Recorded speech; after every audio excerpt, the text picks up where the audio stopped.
Welcome to the Future of Solar podcast with Vikram Kumar. Now on our magic number, our 10th podcast. Today we have the absolute pleasure of having a very important person from the industry join us, Mr. Vince Barnes.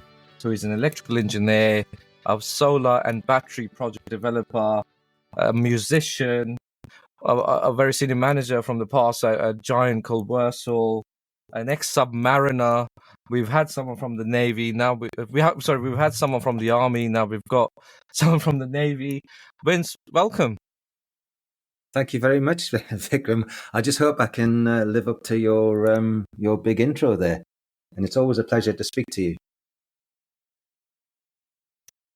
The feelings likewise, Vince. We didn't talk much about our backgrounds, and I think this is proving to be popular on our podcast. Can you tell us a bit about Anthony Hopkins has a new advert available with Welcome to Wrexham, where he looks in the mirror and says, "Who are you?" I find that quite chilling, Who are you, Vince? Can you tell us about your early life growing up in Newcastle and your football and your rugby stuff?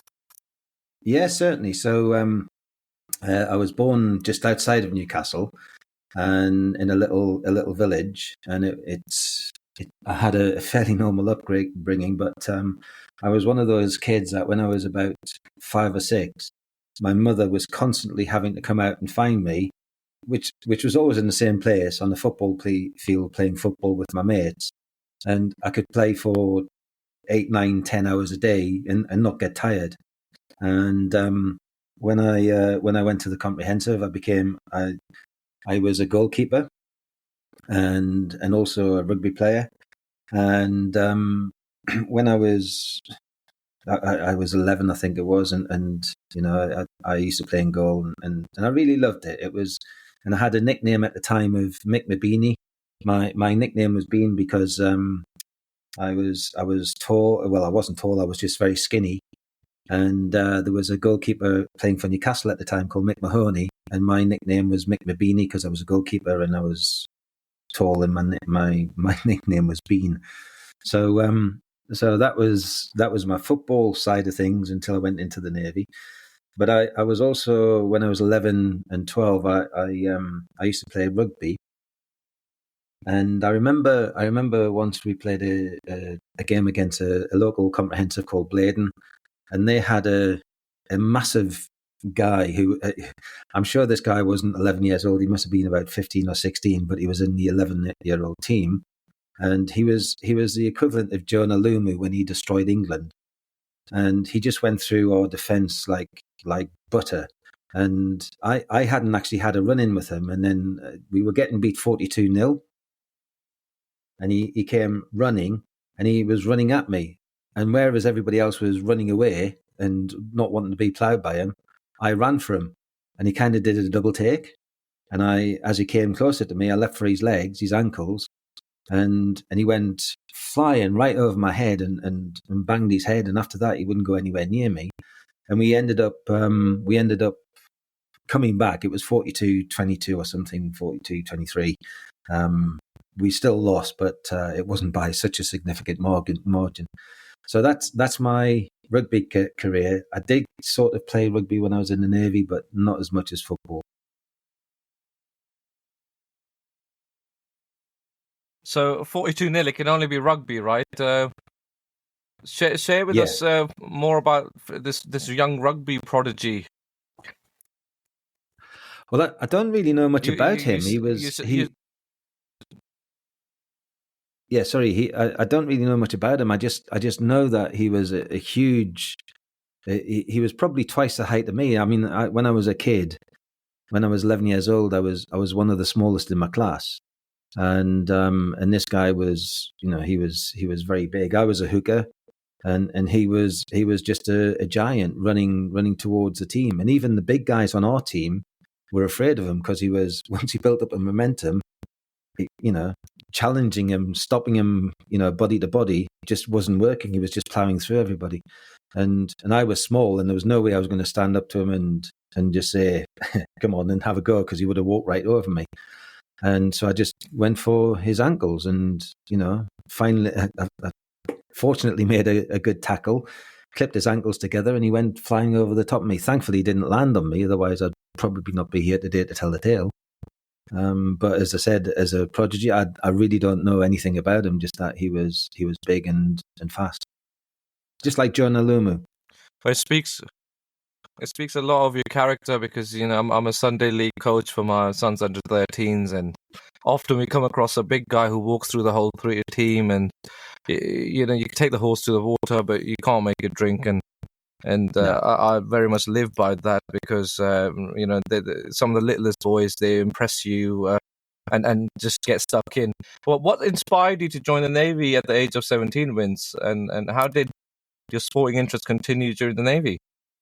Well, it was the Navy was it's something that came about when I was 5 years old. I was on a little rowing boat in Scarborough with my parents, my brother, and my sister. And it was a really windy day, and the sea was up, and we were chugging along in this. It was a rowing boat, but it had an engine on the back, and we were chugging along. I don't know whose stupid idea it was to have a day out on a boat when it was pouring with rain and windy. But anyway, we went out on this boat, and I was petrified.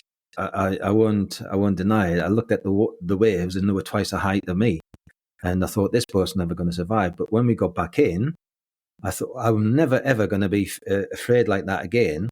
And I determined then I was going to join the Navy. My stepfather at the time was in the Navy, and it was just something that I had in my mind.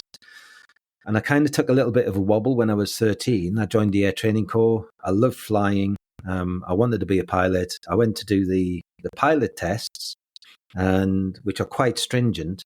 Especially the medicals are a whole one day test. And when I went in for it, everything was fine. Physically I was very fit, but the one thing that they said was, you have a slight astigmatism in your right eye, and this was at the age of about 15. And they offered me aircrew, so I was signed up to go into the RAF as aircrew when I was 17, but I wasn't really passionate about it.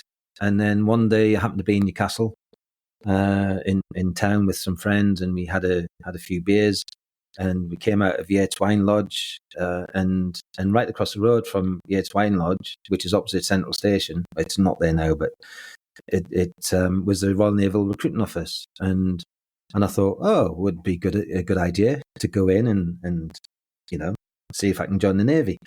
So I went in, and they literally nearly dragged me off the street and said, "Yeah, come in." I signed some forms. I went away, and I had to go back and do some assessments and everything. But what the funny thing is, when I went back home to my mum's house, and bear in mind she'd already signed the forms for the RAF, and so she was of the opinion I was going to join the RAF, and I walked in and I said, "Mum, you need to sign these forms for me." And she went, "But I've already signed them." I said, "No, this is for the Navy." And she went ashen white, and I said, "What's the matter?" She said, "My friend Barbara, who was a clairvoyant, she read tea leaves. She called my mum up and said, 'Is your Vince going to join the forces?' And she said, 'Yeah, he's joining the RAF.' And she said, No, I'm seeing a dark uniform." And like I said, 5 minutes later, after she had that call, I walked in and said, I'm wanting to join the Navy. So it was kind of a long thing, but I'd always wanted to join the Navy. And then eventually, as luck would have it, I joined in January the 2nd, 1982. And I remember leaving Newcastle train station at 8:15, and my family were on the platform. My mum was crying her eyes out. My brother and sister were going, "Go on, get away!" And I ended up in Plymouth in HMS Fiscard at I think it was about 4:00 in the afternoon on January the 2nd, 1982. Well, it's interesting that you've got experience in energy and in the Navy, and you had some thoughts about the RAF. As I said earlier, we've had an Army man on board with the podcast, and we are in the middle of an energy war. The Department of Defense, they are complaining about the Army, the Navy, everything's shrinking, and we need to get into a war footing, which is quite frightening for me. But what's new is because of remote working, it's very difficult for us to get to know our colleagues and to build a chemistry which is essential for successful work. How did you earn the name the Cat, Vince? Well, that was so. As I said, I used to be a goalkeeper, and when I joined the Navy, I signed up to so where I was, it was at HMS Fishguard. There were 6 divisions, and each division had a football team, and I happened to be, and we had 2 teams. I happened to be the goalkeeper for my division, and we were playing. We did this knockout competition where the divisions were split east side and west side. There was 3 divisions on east side, 3 divisions west side, and it's kind of like the Champions League where everybody on each side on like the east side plays each other and home and away, even though it's the same football pitch, and then everybody on the west side plays each other home and away, and whoever's the top of each division, if you like, played each other, and so I was in goal in the final. And their team was absolutely all over us. I was probably one of the busiest goalkeepers ever. Every 30 seconds, I was making a save, and there was one particular. The attacker was one attack where the attacker was coming in. He got through our defence, and there was only me and him, and one defender. The defender ran out. He took a shot, and I was at one side of the goal. He bent the ball round to the other side of the goal, and I literally stretched right across the goal and tipped it round the post. Now, on that particular post was the divisional officer from the opposite team, and he literally jumped on the pitch because he thought it was a goal. He jumped on the pitch and started going, "Yeah!" And the referee told him to get off the pitch, and there was the ball in my hand, and he said, "How on earth did you ever get to that ball? That was a dead-on goal." And from there on, I was nicknamed the Cat. Nothing Fantastic. to do with the animal itself. And the Navy it's a big highlight on your profile. Did you say in the past you were in charge of a nuclear weapons submarine? Did I remember that right? Yeah. So I ended up being in charge of the missile control center on Polaris submarines, and that is effectively the computer systems. And I say computer systems with tongue in cheek because the memory storage on this huge computer system, which took a room about the size of an average sized living room, was 16 kilobytes. that was the storage space, and so I was in charge of the missile control center. That's it was the system that made sure the weapons got to wherever they were going to go. But the funny thing and the ironic thing is, I used to write poetry a lot. I now write songs, and when I was 13, I wrote a song called "Smoke Without Flame." And it was a protest song about nuclear weapons, and specifically about the Polaris nuclear weapon system. And at 23, there I was in charge of the Polaris nuclear weapon system. How ironic, eh? And on build up to this call, you said you hardly come across submariners. What is a submariner? I think you said it's as prestigious as being a fighter plane pilot in the RAF, right? Yeah. So as a submariner, you get you. Let me explain. In the Marine, in the Navy, sorry, there is 2 types of vessel. There's a ship and there's a target. Ship being a submarine and a target being a what you would call something that floats on the surface. And a submarine is just a long oblong tube which carries missiles or torpedoes, and it goes under the water. Now, on the submarines I was on, they were underwater for up to 3 or 4 months. The earlier submarines, the old diesel submarines, they would be underwater for about 24 hours and had to come up to, not to the surface, but just below the surface and recharge their batteries. But we were nuclear. We had a nuclear reactor on board, and so we could stay down. The only thing that meant we had to come up was running out of food, not running out of water, but running out of food, and the crew not wanting to kill each other. So that was otherwise the Polaris weapon system, if it was all automated, would be able to patrol forever and a day. So I guess so. So In relation to your question, sorry, go on. Mm-hmm. Please finish, and then lead us to why you left the Navy. You're in charge of all this exciting stuff. Why would you leave? Sure. Well, to finish off the question before, what's a submariner? So the difference between surface fleet and the submarine fleet is, on surface fleet, you need to know a little bit about every compartment. When you join, you spend the day on each compartment just getting to know it. When you're on submarines, you spend between 3 and 6 months in doing what's called your Part 3. And that means you have to know every single sea valve, every air valve, every hydraulic valve, every system for shutdown, how to shut down the door in the event of emergency, how to fight fires in the event of emergency, which isn't just a fire extinguisher. It could be having to initiate the firefighting, the dry powder stuff or whatever in the compartment, which meant you had to get out of that compartment as well. So you had to know everything about that compartment in case something happened, a missile hit the compartment and it blew up, and you happened to be walking by it or wherever, and the people in the compartment were dead. You had to be able to shut it down. You had to be able to fight the fire remotely or internally, and so you, at the end of your three months or however long it takes, Part 3, you get an exam which is a walkthrough, and you go with one of the officers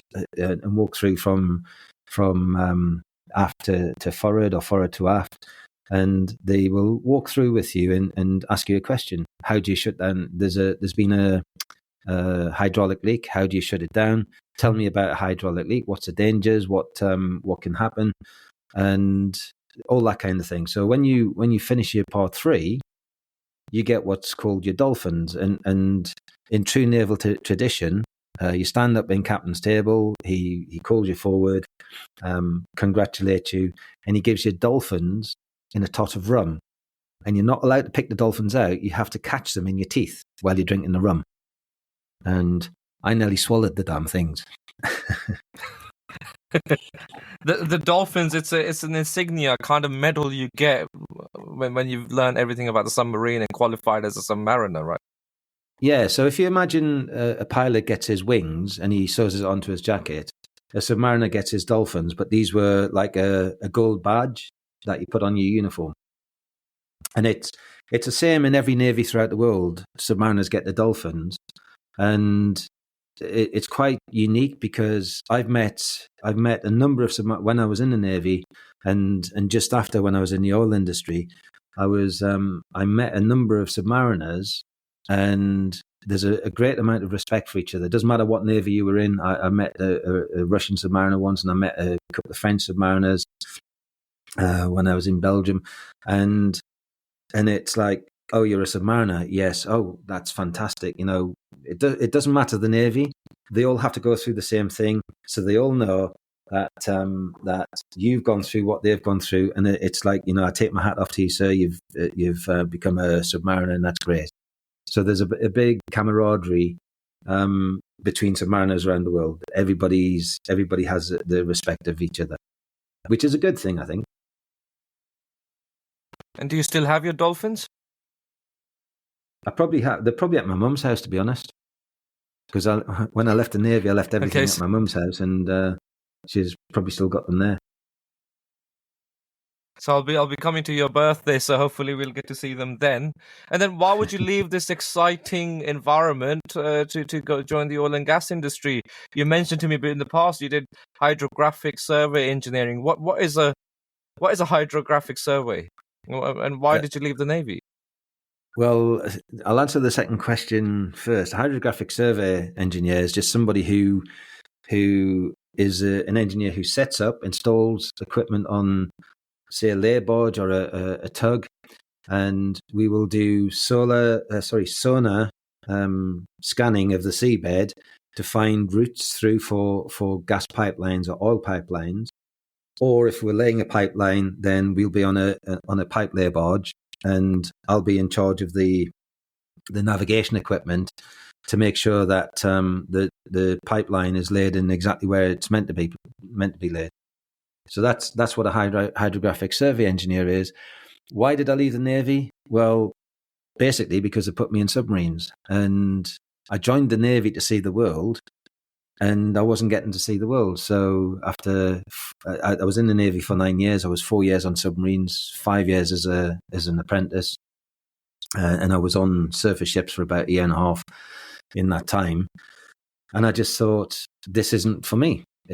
Going down and coming back up was 3 months later. wasn't a fun experience. I wanted to go out and have a girl in every port, drink beer with friends and new friends that I'd make in ports and stuff. And I wasn't doing that. So in the end, I decided to leave. And the funny thing is, when I went to leave, the captain, and I'll remember this guy for the rest of my life. He's a guy called Peter Christmas, Commander Peter Christmas.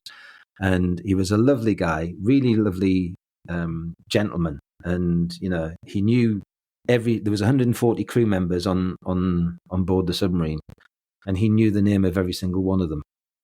So that tells you the kind of guy he is.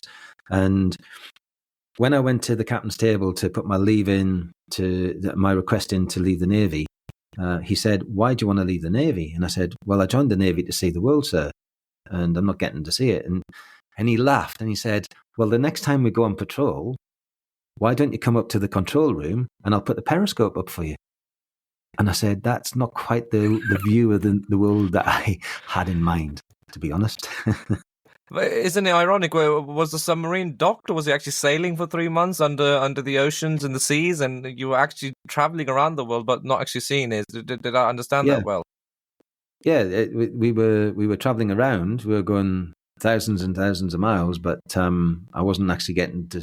All I saw was the internal of the submarine. And another story to share is when I first went on patrol, or when I first went, before you go on patrol, you do what's called a test. So you spend a week at sea, and it's fire, flood, and famine, and they drill you from like 6 a.m. until midnight. When we were heading out and we were about to dive for the first time, we have to do a deep dive pressure test, and you go down to a certain depth, and you stay there for about 5 minutes. And if anything's going to leak, it's going to leak then, because you're going down about 3 times the depth that you would normally go if you were operational. And so I was in the missile control center, and what they had was a piece of string. One of my colleagues had put a piece of string from bulkhead to bulkhead, and as we went down and got to the test depth, the string was actually on the floor. So the pressure on the submarine was that much that it had gone down about a meter and maybe 1.2 meters to the floor. And then they fastened it again while we were down there. And as we were coming up, at some point, the string just broke. And that was a very graphic demonstration for me of how much pressure there is under the water. It's quite incredible. Absolutely, and now we've got offshore wind and submarine cabling, so I won't get into that now, but I understand you want to see the world. Believe it or not, our podcast has been listened to now in almost 50 countries. Half of it in the UK, the rest around the world, and I don't consider that as seeing the world either. We need to go out and see people. I've been out to Switzerland with you and Mr. Steve Ford in the past. You probably don't remember because there was so much going on at Wirsol at the time. I remember. And how did I'm surprised you do, because we had a few beers, but how did your journey into renewable energy begin? whilst living in Spain? How did you end up in Spain, and how did your involvement with solar projects start then? So I was once I left the Navy, I joined the oil and gas industry. I was in there for about 4.5, 5 years, and because of my naval background, I was very highly in demand, and so I was always going offshore because I used to get the job done. I used to, if equipment was broken, I would fix it because I'm a logical thinker. And so I used to think logically, and I would get I would get the fault repaired very quickly. And because of that, I was initially sent out to areas where they were having problems from the ship that I was on to go and fix somebody else's problems. And then in the end, I just didn't get home, and I just said, the only way I'm going to get out of this is by leaving the oil industry. And I went into IT. And so I developed. I used to do software development. When I was working in the oil industry, I just for fun and giggles, I wrote a piece of software that was a mapping software, and this is all in Visual Basic, by the way, Visual Basic 1. It was a mapping software which took datums from WG184 and the clock datum, and was able to map where we were on the ship, exactly where we were, just like the software that we were using. But it took me about 3 days to develop it. Actually, it took me about a day and a half to develop it, and a day and a half to find a comma in the wrong place.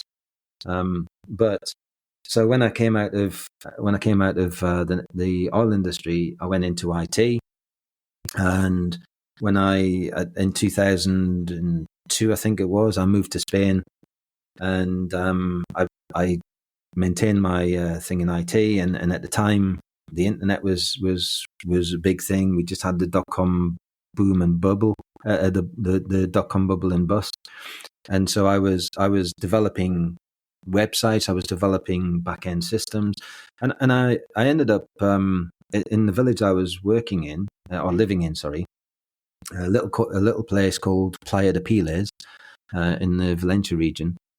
There was an estate agent, and I got to meet one of the girls from the estate agent. She found out what I did, and she said, "Why don't you come along on Monday, and we might have some work for you." So I went along, and they had their IT was terrible, and I just said, "You need to solve this." And the next day I came in, I'd written them a database to make their production of the leaflets put out on the window easier, because I saw this girl trying to do it. It took her 25 minutes to put something together in Word and rearrange it and then print it off. And so I created an Access database and said, use this instead. It took about 2 minutes. And then I started doing that for other estate agents. And then eventually I went to PHP and SQL and did it on websites and et cetera, et cetera. And then through that, I became so this was an estate agent, and a friend of mine wanted to buy a house, and so she came over, and I sat down with her for about an hour and a half, asked her what she wanted.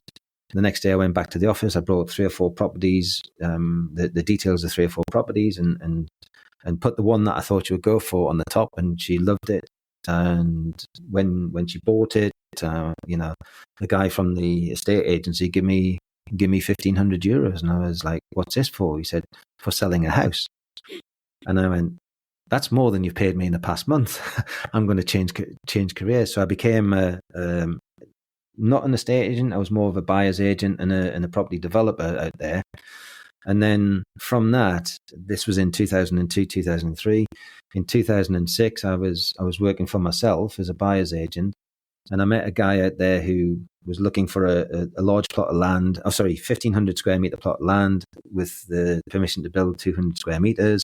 So I showed him a few, and he wasn't very happy because the prices were very expensive. And I said, "Well, you're better off actually going for 10,000 square meters of rustic land, because if it's over 10,000 square meters, you can build a 2-meter house, and you can just fence off 1,500 meters." This is your friend. This is your friend DJ, right? This is Mr. DJ Bruins, yes, right? DJ Bruins. So it was DJ Bruins looking for his uncle, and he mentioned, "Oh, I can put in the other 8,500 square meters. I can put a solar park in." And I went, "What on earth is a solar park?" And so he told me. I got interested. We kept in contact, and then I did some marketing collateral for him and a few other little bits and pieces. And one day he called me up and said, "What are you doing for the next few months?" And I said, "Well, I've just sold 3 houses. It's coming into summer. I haven't had a summer off since I've been in Spain, so I'm going to take the summer off." He went, "No, you're not. I need your help. We've just lost a £20 million sale on one of our projects because our documentation was rubbish, and I need somebody who's diligent, who can speak English and put the documentation together." So I went in. Within about a week or so, I'd done what he'd asked me to do, and I was about to leave. And I said, "By the way, what I've noticed from being here for the week is that you have the guys in the warehouse and the guys, well, mainly the girls in the front office, have no idea what each other does, and they're all, it's like they're all in different compartments, and they don't even know what each other does. And at least on a submarine, we might have been in compartments, but everybody knew what everybody else did. And I think the pace of growth that you've got at the moment, and he was growing rapidly. When I first met him, he had 2 employees working for him. When I started working for him, he had about 20 working for him, and this was in the space of a year. And I said, the pace of growth that you've got now, you're going to be in big problems if you don't sort it out. And so he asked me to come on board as a commercial director, which I did. And I stayed in Spain working with DJ until 2009. And then in September 2008, the Spanish government removed all of the capacity. The feed-in tariff went down from, I think it was 32 cents to some ridiculous amount. But worse still, they limited the capacity that could be installed in 2009 to 400 megawatts. And bearing in mind that in September 2008, they just installed 3 gigawatts in 1 month. So it gives you an indication as to how they destroyed the market literally overnight. And in 2009, I left DJ's employ because the company wasn't doing very well. So we agreed to part our ways. And I was working pretty much for myself, doing rooftop installations. And then after that, I came back to the UK in 2010. And the funny thing is, before I came back to the UK, I was thinking about it anyway, because finding work in Spain at the time was very difficult. The crisis really, really hit hard. And I had a look at the UK just out of curiosity if it was viable in the UK, with the irradiation, etc. And I found an announcement that Gordon Brown was going to introduce a feed-in tariff at the end of 2009, and this was just before then. And I thought, and it was 32p, I think it was, and I thought, wow! I did some quick numbers, and I thought, yeah, that would work. Who knew solar would work in the UK? So I think it was May the 1st, 2010. I jumped on a plane and came back to the UK, stayed with my brother, and I was only going to stay for 2 weeks and just decide what I wanted to do. And within 24 hours, I decided I was staying back in the UK again. So that's how I came back to the UK. Well, a lot of people I know in solar suffer from burnout or anxiety of some kind because it's a boom and bust sort of industry. Things change all the time. People get very excited and things deflate. And then if you win a job, it becomes all work. And in your case, it seems like it wasn't all bad in the Navy. I did a bit of research before this podcast. Were you on the HMS Ajax? Did you get to go out to see Antarctica? And how did your musical interests develop? Was this during Spain when you wrote your album "Step Into the Sunlight"? No. So HMS Ajax was the ship I was on during my apprenticeship, and we went down to the Falklands, and it was a great experience. And one of my most poignant moments was going to the subantarctic and seeing an iceberg at close quarters, and I have a photograph of it. It was only a small one, it looked like it was popping its head out, and it looked like you could almost reach out and touch it, but it was actually it was about 3.5 miles away, and there was a massive ice wall, which again looked as if it was about 5-6 miles away, but it was 20 odd miles away. It was that big. It was popping up well above the sea level. But my favourite experience in all of that was I was walking along the beach at Gridviken. There was a whole bunch of us had gone ashore on a whaler just for a bit of giggles. And as we were walking along the beach, and bearing in mind it was -15, there was 3 penguins came out of the sea. And they were about 10 meters from us, and they started walking towards us as if to say, "Hey, get off my land, you!"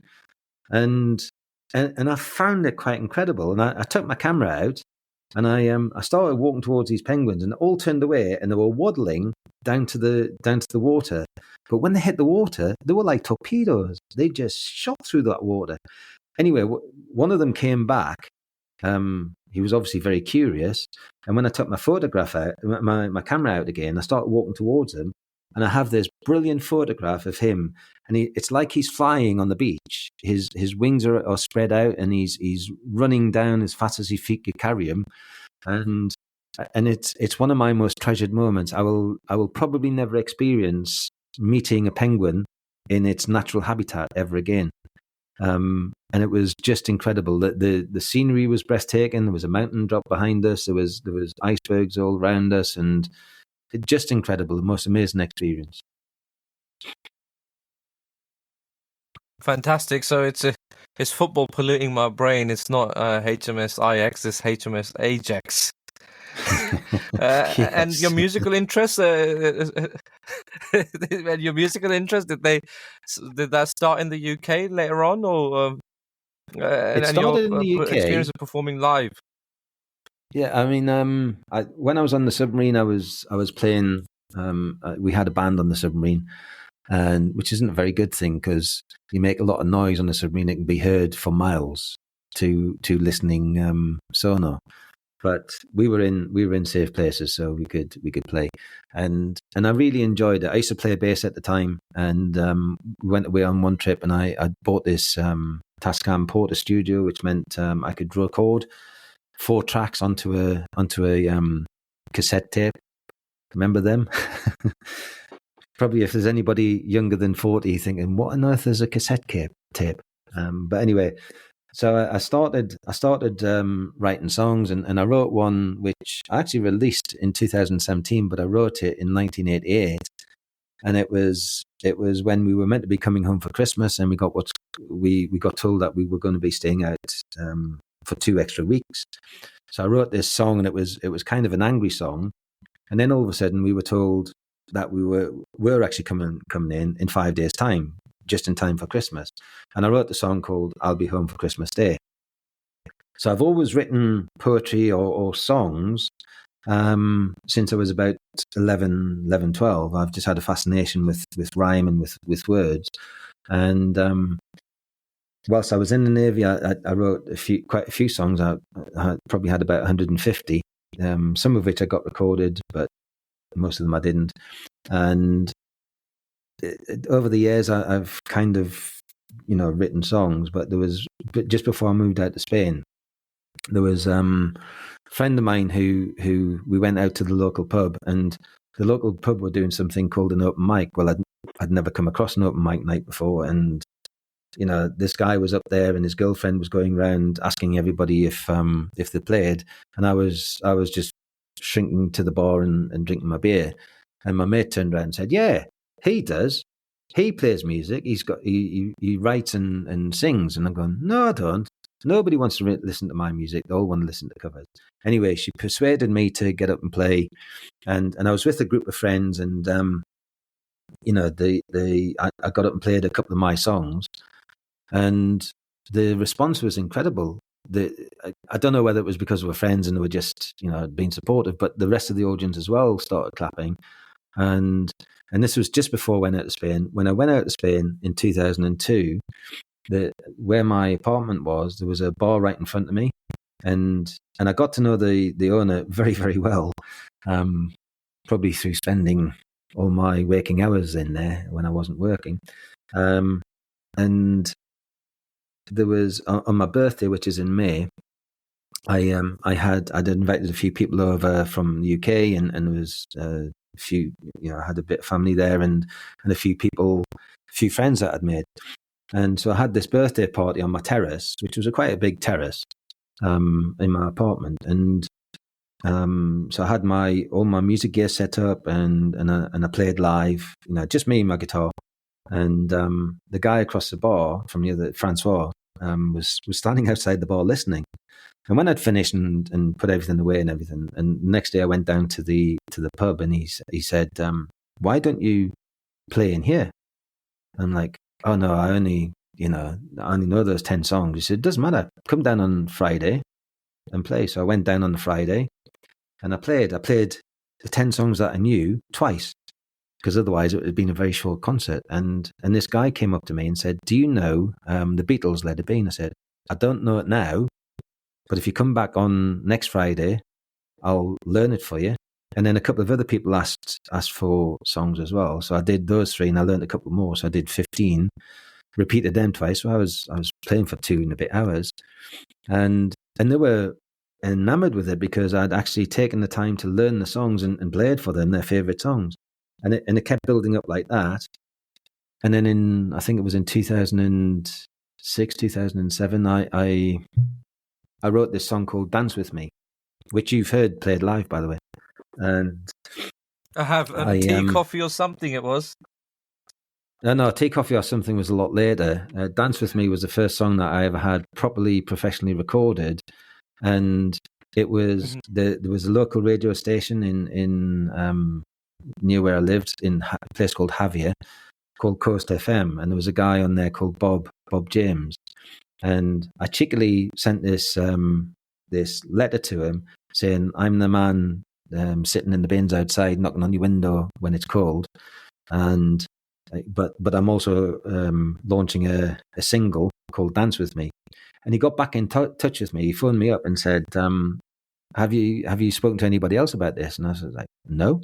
He said, "So we've effectively got a world exclusive." I said, "Well, you're the only other person in the world that knows about it apart from me and my family." And so he listened to it. He was brilliant for about a whole week. He was going to launch it on this Wednesday afternoon between 2 and 3. And for the whole week leading up to it, he had all his listeners enthralled in it, they're all wanting to listen to Dance With Me. And he kept saying, "Don't forget, we've got a world exclusive on Wednesday, local artist." And I used to call myself the extranjero, which means the foreigner or the stranger in Spanish. And so he was announcing this, and it was brilliant that there was people in the area who were listening to it. But it was also probably one of the first live streamings done, certainly then at the time in 2006, 2007. And I sent this song to my sister, and my niece at the time was about 6-7 months old, and she had a baby bouncer in the doorway.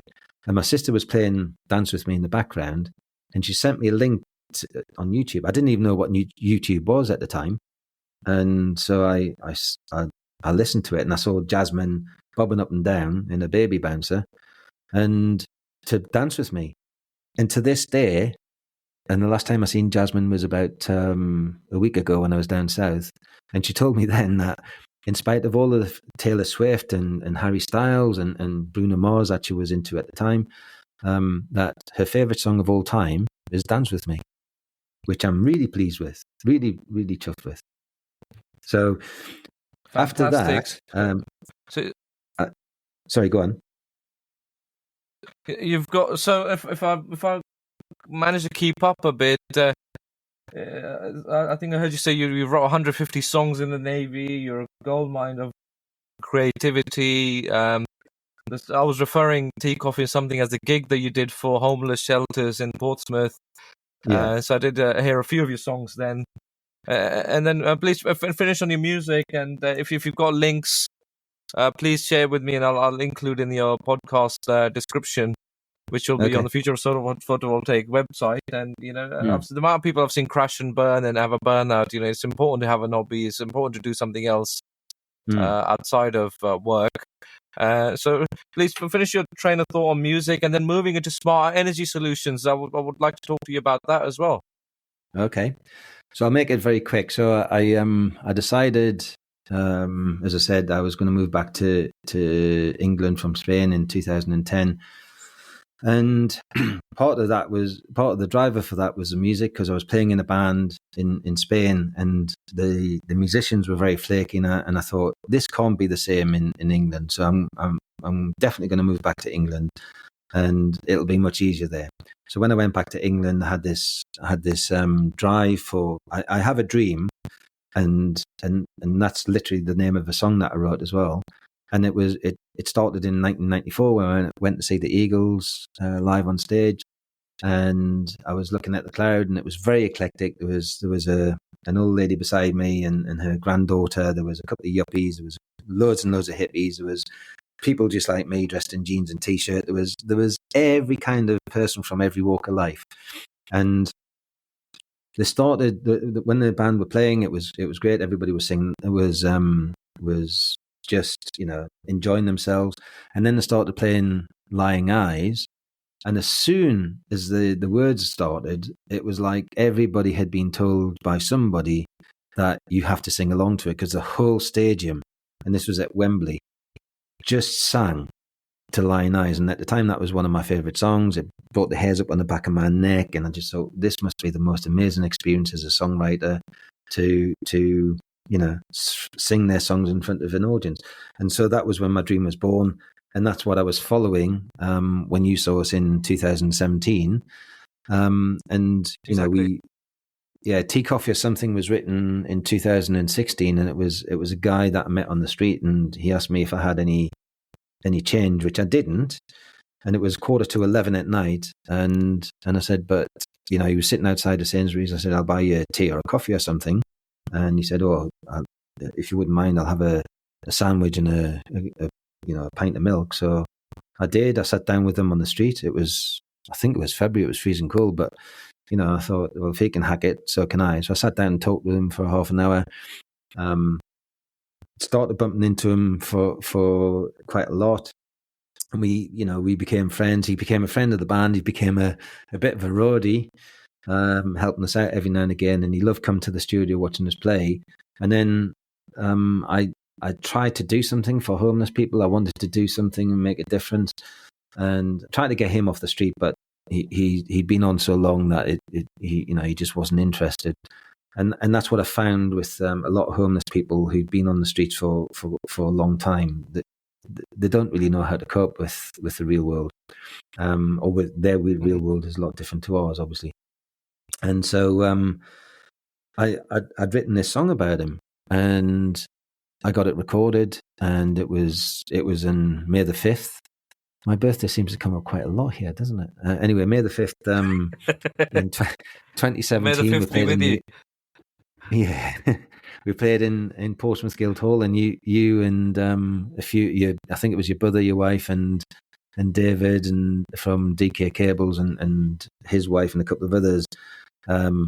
Booked a table, and we raised I think about £2,500 for which we donated to the Pompey bus, which was a bus which was given by Go Ahead, and it was being reformed, and people were donating the time, they would donate materials, and donating money to get this bus up and running. And I think it was about 3 months after that, it was donated to a local charity. One fully done with enough beds for 10 people. So I did get into the homeless thing for a while, and we ended up going to a hostel as a band, and we'd organise it with the owners of the hostel that we could come in, and we just did a bit of a concert, and what happened was the people that were there was only about 10 of them in the common room, and we were only playing acoustically, but they all wanted to play. They all had some musical talent. So I said, yeah, no worries, just do you want to play the guitar, do you want to play bass, drums, whatever. and it was a bit of a mishmash, but it was really good fun. And so I spoke to the organisers and said, there might be an opportunity here to help homeless people through music. Why don't we put out an appeal and see if anybody's got any instruments that don't want? Well, we had enough instruments, full, like a full PA system and everything, drum kits, the whole works. We had enough instruments to basically do 2 bands. People were so generous, and we donated it to this hostel, and we went down a few times to do some jam sessions to get them up and running. And then after that, we did the second concert in December of 2017. So that's really my story with music. In 2018, I'd become jaded with the band, and I think we launched the album Step Into the Sunlight on June the 30th, 2018, and I disbanded the band in July 2018, and I haven't really done anything since until now. Wow! So 2017 was an important year because 2016 we had the Brexit referendum and all these uncertainties started. Before 2017 we had more work than we had capacity. We were forecasting huge growth in 2017, and it all just completely crashed. The chap that paid for this half of this table in your gig in Portsmouth, his name was Ross Kenway. His brothers with the firefighter Mark Kenway, who worked with him as well. Those 2 brothers, they make leads for Henry Hoover's at Vacuumatic. Very nice bunch of lads. Lots of things we can't talk about because of the crash and burn nature of the industry. And then your involvement with DJ Bruins, it seems like it carried on potentially with Risen Energy and Smart Energy Solutions, or SES, which you mentioned in the past. You grew to massive turnover in a short period of time. Are you able to delve a bit more into that? Yeah, sure. So when I came back to the UK, originally I was working with a company in Valencia who when I moved to the UK, they wanted to explore the UK market, but within about 3 or 4 months, it was obvious that they didn't really have the money to invest. So I went on the MCS database. I sent out 25 emails to companies on the MCS database, just saying, would you like more clients? I've got a business model that can help expand your business rapidly. And I had 10 responses to it within about 20 minutes. One of them was SES. There was 5 others who wanted me to come in for an interview, but SES impressed me because there was 3 directors, Mark, Paul, and Philip, and they were we were sitting in the boardroom. It was a Regis kind of office, but we were sitting in the boardroom having a conversation, and I produced this 3-page business plan and said, basically, that in the UK everybody's going down to Cornwall, but what everybody doesn't seem to realise is an irradiation study has been done before. And if you look at where they put, and it was done by the Victorians, and if you look at where they put seaside towns, that's where the highest irradiation is. So that's where you want to be focusing. And strangely enough, Hull was one of the highest irradiation in the country, outside of Cornwall and the south coast. But nobody thought about Hull because it's always wet and miserable. And yet there is nearly a gigawatt of solar being developed and built in Hull. Anyway, so after doing this, Paul said to me, he actually said to Mark and Philip, close the door and don't let him get out until he signed the contract. Jokingly, thankfully. So I started working for them, and at the time they were only I think they turned over £500,000 in the year before. And so I joined them in November. I think it was November the 10th, 2011. And in June, so the timeline was on June 28th, I'd met a guy called Aaron Mowbray, who was him and his business partners from a company called MO3. So it was basically 3 guys named M, or named Mo, and they had this project for sale. And as you know, in July the 31st, 2012 was when the feed-in tariff went down from 32p to 8.5p.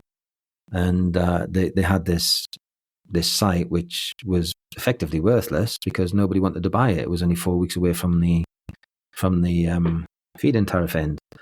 And Paul Hunter, I went to see him and said, there's an opportunity here if we can act quick. And he said, okay, no worries, let's do it. So, and in the meantime, by the way, DJ had come on board with SES. So I called up DJ. He'd been working in Italy, and I said, there's an opportunity here. They're looking at distribution and all sorts of things, and this is right up your street. So he came over, and we were all sitting around the table. And I said to DJ, can we build it? Yes, we can. And so we DJ and I spent 7 nights speaking to Risen. Nights because they were in China, and they started at midnight our time and went to bed went home at 9 o'clock there at our time as well. So, and then DJ and I were working during the day. So we got about 3 or 4 hours sleep for 7 or 8 nights in a row.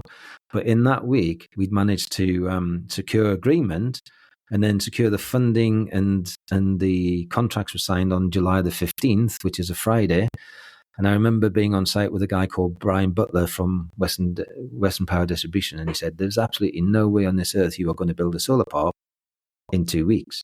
And I said to him, I looked him straight in the eye and I said, is that because you can't deliver in time? He said, oh yeah, we can deliver, no problem. I said, well, you worry about your part of the ship and I'll worry about mine.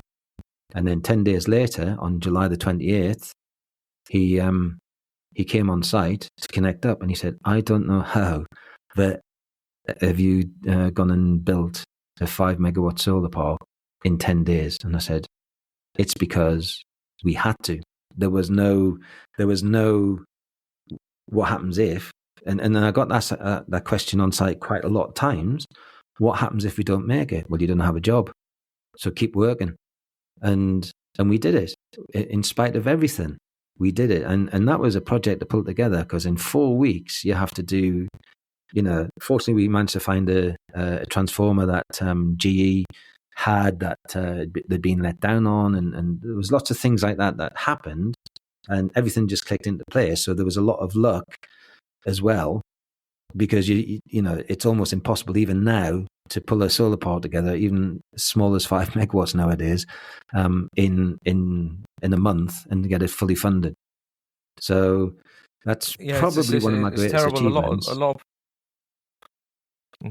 fantastic. There's a lot of people. The things we need to do a whole series to cover all our stories, but there's a lot of people tune into this podcast because they want to know about your time at Wirsol, and we're starting a new gold rush now, and the new gold rush is going to be so mental because can I even say that it's going to be insane, the new gold rush, because we're talking about 300 megawatts to gigawatt scale projects. Yeah. And we haven't got anywhere near the people we had before. And I came across you when I took my first holiday in years, managed to secure some cash flows, and started to grow my own business. And I thought I deserved a holiday, so I went to California for the first time. And I was on a beach, and I was getting panicky phone calls from a chap called Paul Richmond, and emails late in the evening, and he wanted to place orders for Wirsol, extreme panic, and we managed to sort the orders out. Why would I say no to money, even on a beach? You take the orders, and then I come back jet lagged from California, and the first visit is to come and meet you in Sussex as you're starting at Wirsol, and there's all these spreadsheets coming out of everywhere, and we haven't got time. We have to deliver. So comment briefly about the things you can say about your time at Wirsol. There's a lot more we need to cover as well, Vince. Yeah, so basically I joined Wirsol in June 2015. Mark I'd known previously when I was at SES, and I just called him up and said, gives a job sort of thing. And he said, what do you want to do? I went, well, you know what? I quite fancy project management. And he said, have you ever done it? I goes, Mark, I've been doing project management pretty much since I joined the Navy, because everything you do, no matter what, I was in business development for a long time, but sales, business development, whatever it is, you're project managing. You have to maintain contacts with people. You have to let everybody know what's going on, suppliers, clients, whatever, stakeholders. You have to do that. So it's project management is just part of what you do in life, I think. And the funny thing is, I never have had any project management qualifications, but I was able to deliver on time and in budget. And the only time that I missed it was because the solar park was built, but the high voltage equipment was late turning up by about a week and a half, so we missed the cutoff. So my time in Wirsol was really it was frenetic, because, as you well know, you get funding around about October time, October, November, and you've got to build everything by March the 31st. And Mark was the MD at Wirsol, and he was very, very, I wouldn't say gung ho, but he did have that attitude of, right, we've got this, how we're going to deliver it. And I was the one that was how we're going to deliver it. And we did. There was one time we had 8 projects on the go, and we delivered it. And it was frenetic. It was fun. It was, it was about building relationships. And I probably built more relationships in that period of time than I have done in most of my career. Wirsol was a great experience. It's how for me. intensely you live sometimes. It's how intensely you live sometimes. Unfortunately, we had a good reputation, and Paul Richmond or yourself would be phoning me and saying, "Can you deliver so and so and so?" I said, "No, we can't. We're full." "Oh, by the way, we've sent a 600 grand payment." "All right, we'll deliver then."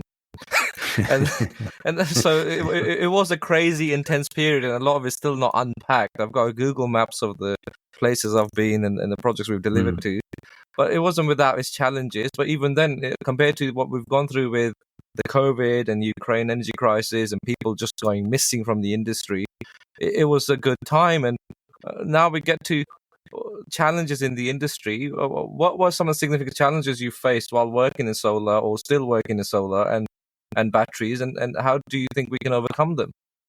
Well, I think over time the biggest challenge was the cut-off date of March the 31st. I mean, which idiot chose the end of winter to have a feed-in tariff drop? And that was always a challenge, because, like I said, nobody made decisions during the summer, and it was always a late start, and many a time I've been on a solar site and up to my knees deep in mud. In fact, at one time, I remember we were connecting a project up in Worcestershire, and Steve Ford, who you mentioned earlier, was walking around the solar park. Thankfully, he had his waders on, the things that fishermen wear, so they can go waist high into, or chest high into a river. And he literally walked on this bit of mud, and it cracked below him, and he fell up to his chest, and they had to get a telehandler to lift him out. So that was over the time. That was one of the challenges. But now I think the biggest challenge is grid connections. There's no grid connections anymore, and you've got to wait until 2032 plus if you can get one. And even though they're reinforcing the grid, most of that capacity is already gone. It's just madness. And one of the things, in forward looking, is that there needs to be somebody who's a responsible adult in government to make decisions, because nobody's really thinking about it. They've got this net zero, and they want the banning cars, sale of ICE and diesel cars by 2030. But they're estimating that there's going to be 8 or 9 million EVs by 2030, but there's no capacity. And I had an electric vehicle 2.5 years ago, and I had to hand it back because I did an overnight trip to Hull to go and visit a site, and in that period, I was on the road for 22 hours, 9 of it which was actually traveling. The rest of it was looking for a charging point, getting to a charging point and finding that it was broken, or that there was 16 people waiting for that one of the 2 chargers, or that it was charging at 4.3 rather than 50 kilowatts, and all of these kind of issues. And I just, when I got back from that trip, I thought, thankfully I had my car on a subscription service, and I just thought, no way that, until until the infrastructure's there, it's just not viable. And I think that's one of the biggest problems is the government saying go electric, but there's nothing on the grid. There's no capacity, and I think that's where battery storage comes into its own. The battery storage at the moment is being put in on the grid, and it's there to flex the grid, and that's great. It does a great job at doing that. But there are so many business out there who are suffering from high energy costs, grid constraints. Manufacturers, steelworks, that they've got very high energy costs, but also they can't expand their business because they've got grid constraints, or they're having to go back to diesel generators to give them the extra capacity to expand their business so they can put in a cement work or do something else. And so I think the answer to me is what I would call a microgrid. For companies to install their microgrid, and it starts off with a battery. You install the battery, you charge it up overnight, you deliver it during the day, and hopefully you've got enough grid potential to download for 6 hours. But the average price of electricity between 12 and 6 is around about 4 or 5p. Whereas some of these companies are paying the K rates, which are 25, 30p per kilowatt hour, or they're breaching their grid capacity agreement and going over capacity. And if you're in the red zone, I believe it's something like £12 per kilowatt hour. It's phenomenal. And so battery storage would be a very good fix. And that's what I'm kind of working on at the moment is how to use battery storage in a clever way and solving problems. Because I think one of the things that solar hasn't really done is solve problems. It's just been, well, let's plug it into the grid and get some money from it. But now I think it's coming into its own with battery storage. But I think battery storage is going to be the driver for the next phase of solar. And I see the future of solar, which links in very nicely with the title of this podcast, as being, if you like, a hybrid where, let's say you put in a battery and put solar on the roof, but that then leaves the door open for if you want to plug in anaerobic digestion or wind turbines or pretty much any other energy source. It can go into this microgrid and it's being fed from everywhere else. And in time, hopefully, that will remove the capacity from the grid so that you're not needing it either as much or at all. And you're fairly self-sufficient. You want to expand? Get some planning and put up a new wind turbine, or let's do something else, or let's get a private wire. There's a solar park across the road. We'll get a private wire from them, but that can fit into our system, and that's how I see it going. That and community energy, where all the houses and all the industrial units in an area have all got solar on. It's all going into a communal pot, if you like, a communal storage. And if you're producing at the moment on your home, you're getting paid peanuts, and yet it's still costing you 25p per kilowatt hour to buy it back from the grid. Whereas I think the fairer idea is with these community schemes is you're generating it and you're putting it into the pot. That gives you credit of, let's say you put in, I don't know, in a year you've put in 1.5 megawatt hours. You're credited with that 1.5 megawatt hours. You can draw it back at any time you want, and once you go over that limit, you then pay, let's say, 10p a kilowatt hour rather than 25p a kilowatt hour, and in that mix, you've got battery storage, you've got solar on everybody's roof, you've got wind turbines, you've got anaerobic digesters, you've got all the different kinds of small scale stuff that you can have in a community, and it's all feeding everybody else. So it really genuinely everybody has an investment into their local area, and everybody has a benefit from it. That's my view anyway. That's my vision. That's where I would like to see it go. I don't know whether it's going to go that way. Vince, you're a very senior commercial person. You're commercially very astute, but we mustn't forget, you've been in nuclear submarines. You know electrical engineering, and you know a lot about the development side of things financially. If you look at it from a layman's point of view, pubs are closing their doors because they can't afford the energy. Factories are shutting down. Steel plants are closing.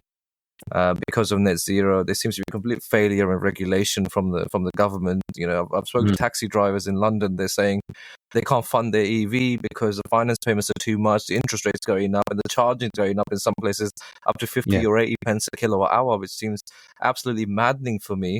And you've got these aggregates, you've got the steel plants, and their headspace is already fried. And they've got issued these penalties for consuming energy from the grid at the wrong time. Who funds the development for putting these microgrids in place and upgrading the switchboards and the infrastructure that they might already have? Who pays for all of this development work at a smaller scale where there's a crisis of energy for heavy industry users? Well, if I look at what we're doing at the moment, I'm working with a company based in Newcastle, actually, who they trade energy, but they also put in battery storage. They also do. They don't do the planning. That's one of the roles I'm looking at discussing with them. But so effectively, if one of these companies, let's just say AN Aggregates, has got a problem on one of their sites, and they want to have this microgrid. We go in there, we assess what the energy use is, and more importantly, when the energy use is, so that even if we can't supply the whole of the energy for the whole day from a battery because of the grid, we can at least supply them enough capacity to overcome the startup, the inrush currents, and the peak demands, so that they're not getting penalised. That in itself could pay for the battery itself. But a lot of these companies, because they're paying high energy prices, if you look at the manufacturing industries or the aggregate industries, their margins aren't huge. They obviously play on volume, but if you're running your business at 10-12% margin, and the energy price used to be 6% of your total cost, and now it's 10% or 12%, that means you've either got to put your prices up, which isn't going to be popular, or you have to knock it on the chin, and then you run the risk of you're not making enough margin to actually be operational. And so I think that's a big issue. And so what we based on that, they're probably not going to get funding for it. So what we would do is, working with these guys, is we come in, we assess everything for them, and then we design a system for them, and based on the system design, we would say to them, okay, we can do this, we can put the battery storage in, we can put solar on the roof, and we will deliver you energy at X pounds per megawatt hour, X pence per kilowatt hour, and hopefully that's going to be a lot less than what they're paying at the moment. We're looking at a benchmark of between 10 and 12p per kilowatt hour, but a lot of that depends on the circumstances in their own situation. If there's a lot of work to do, then it's going to be a little bit more, but hopefully it's going to be a lot less than what they're paying. But the beauty about this is the investors who are behind it are actually able to give price stability for up to 30 years. Typically, it's a 10-year rolling contract because batteries have a 10-year life, and so they'll be looking to renew every 10 years. But they could still have a rolling contract for those 10 years with a known cost for those 10 years. And for some businesses, that's imperative. It allows them to forecast, it allows them to budget, it allows them to know what their costs are going to be fairly accurately for quite some distance in the future. You said in the notes that it's just very difficult to find decent grid connections available for the next few years, even though National Grid are reinforcing their network. You said that there's people getting fined £1 million a year for breaching their demand capacity. What do you mean by that? Well, there's if you go over your, let's say you've got a 1 megawatt connection, and let's say that your base load is 500 kilowatts per hour. So your 1 megawatt grid connection's fine for that. But when you start up all your machinery, if you've got lots of rotating machinery, you have inrush currents, and they can be 3 or 4 times the base load. So potentially you could be drawing down for half an hour or an hour, something like 400 kilowatts over your agreed capacity.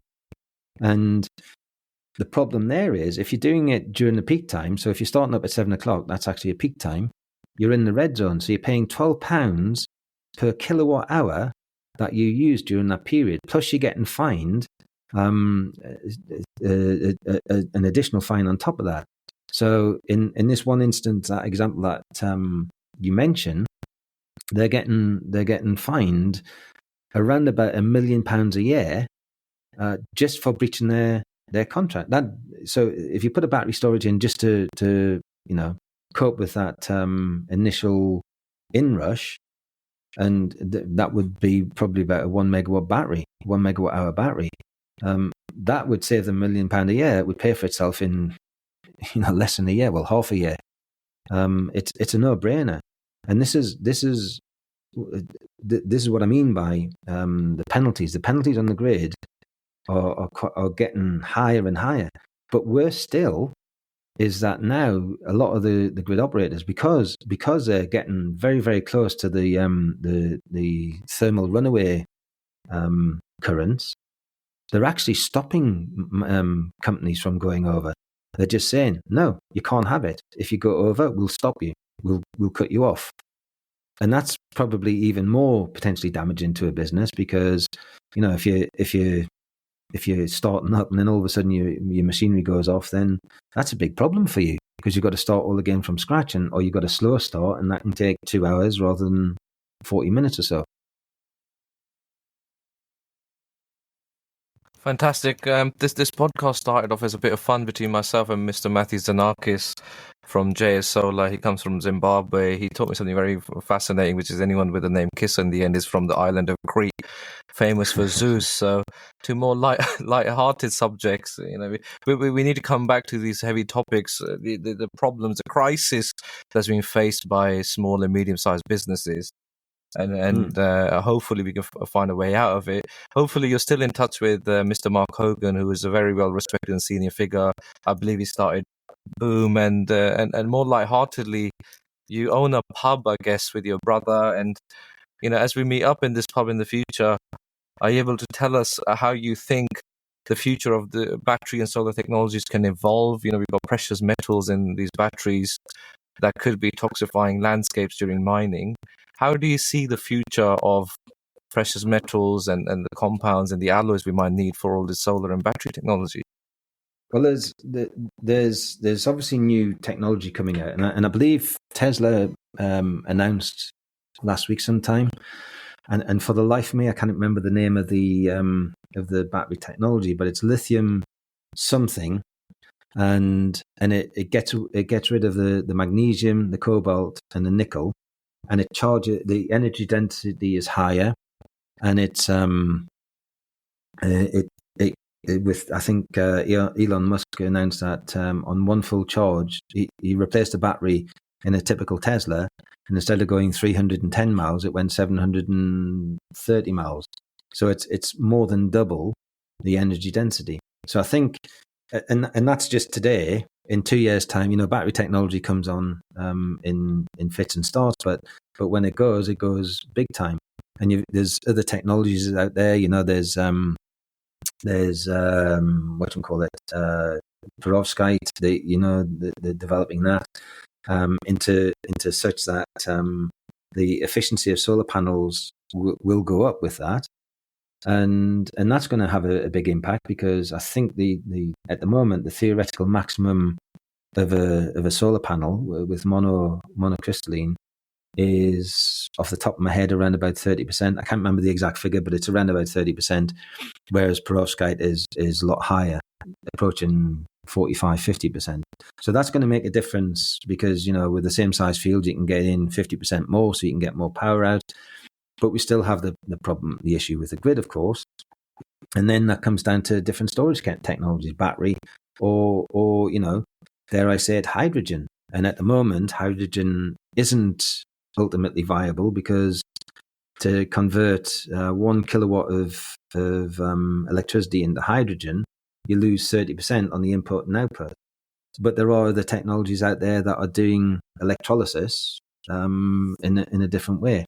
So I think I think the answer to your question is, at the moment, we're not in a situation where that's readily available and readily fundable. But then solar, when I first came to the UK in 2010, wasn't fundable in the UK. And now it's like, it's probably one of the most bankable technologies in renewable energy. Yeah, you want to build a solar park? No problem, we'll fund it. How much do you need? And so I think these advances, they're coming. And when you get somebody like Tesla, and I believe Ford, Volkswagen, and there's about 7 or 8 other manufacturers are vying for position for this new technology. They're all trying to sign contracts with the developers and the manufacturers of it. So I think there's a lot of new stuff that's being developed right now, and we're probably about 2 or 3 years from it being mainstream. But a lot of the projects that are in development in the UK now are 27, 28. So by the time we come round, a 400 megawatt battery storage site now is going to be lithium ion, but in 4 years' time, it might be a third of the size, and it might be twice the amount of energy output. Fantastic. As Jyoti said on an earlier podcast, solar and wind in the UK are a perfect marriage, because when the wind's blowing, usually the sun's not shining as much. Absolutely. And even the rain is cleaning our modules. So it seems like we're definitely not short on solar panels. The world's installed more than a terawatt peak of solar. Prices are reaching 10 cents a watt, which is maddening to even comprehend. It hasn't sunk in with a lot of people. So we're not short on solar panels, we're short on people. And as we come towards the end of this podcast and we try to conclude, what kind of people do you want to work with, and what is your message to your listeners? I've had a fair bit of fun in my life in solar, and it's because I like to work with people who really know their onions, or even if they don't, they're willing to knuckle down and learn. When I first started with Wirsol, and when we transitioned from Wirsol to Boom, I suggested to Mark very strongly that we develop our own projects, and eventually, after much cajoling, Boom Power, are now they're now developing. That's their primary model. They are going to be building as well, but the primary model at the moment is development. And I think that one of the things I loved about Wirsol was that the people within Wirsol, we only had 12, 13 people, but everybody knew what they were meant to do, and everybody would help each other out. It wasn't a case of, well, I'm procurement, and I had 4 or 5 different hats on, but when I first started, I'm project management, and I can't help with procurement. That's nothing to do with me.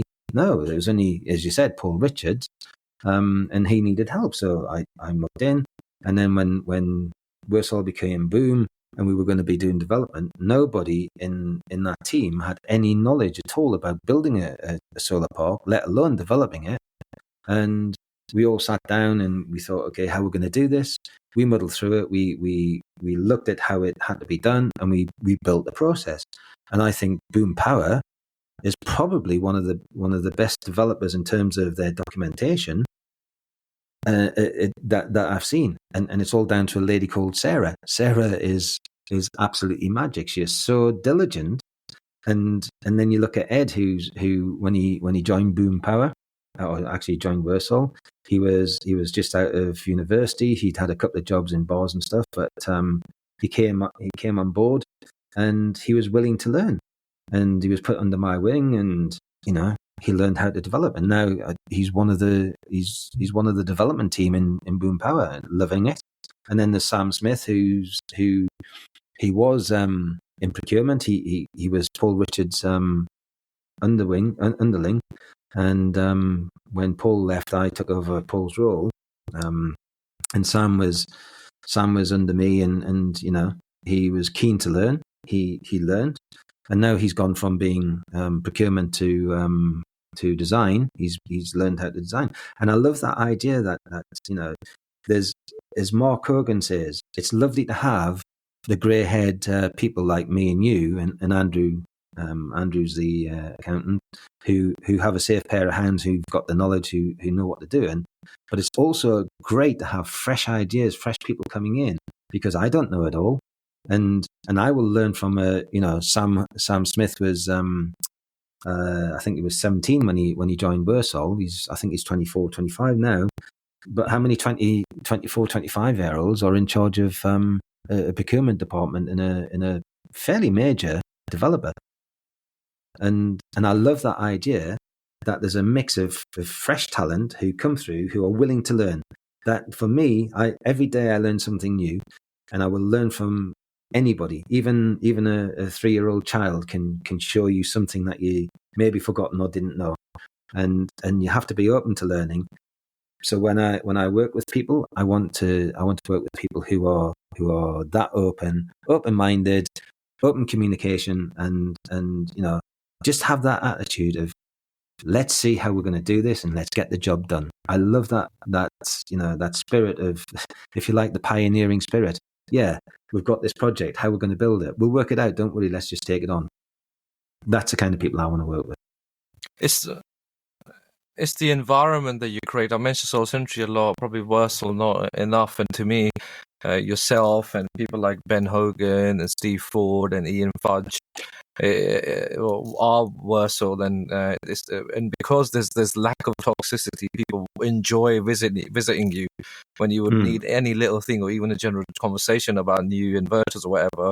We would look forward to coming and seeing you in Sussex, and that will be the highlight of our day, and we'll go for a nice pub lunch. And I've noticed, people, very junior people joined you, like Rizwan, Harry Finnegan. They went on to become very senior people in their fields. Rizwan's a CTO at Huawei. Harry's a very big manager in Statcraft.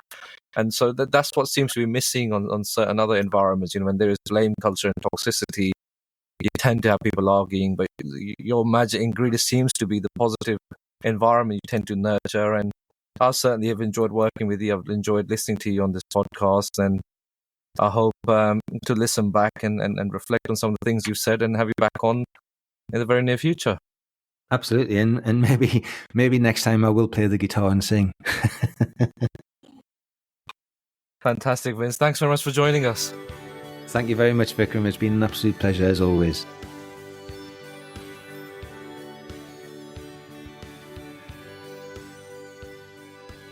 You have been listening to the Future of Solar podcast with Vikram Kumar. Thank you very much for listening.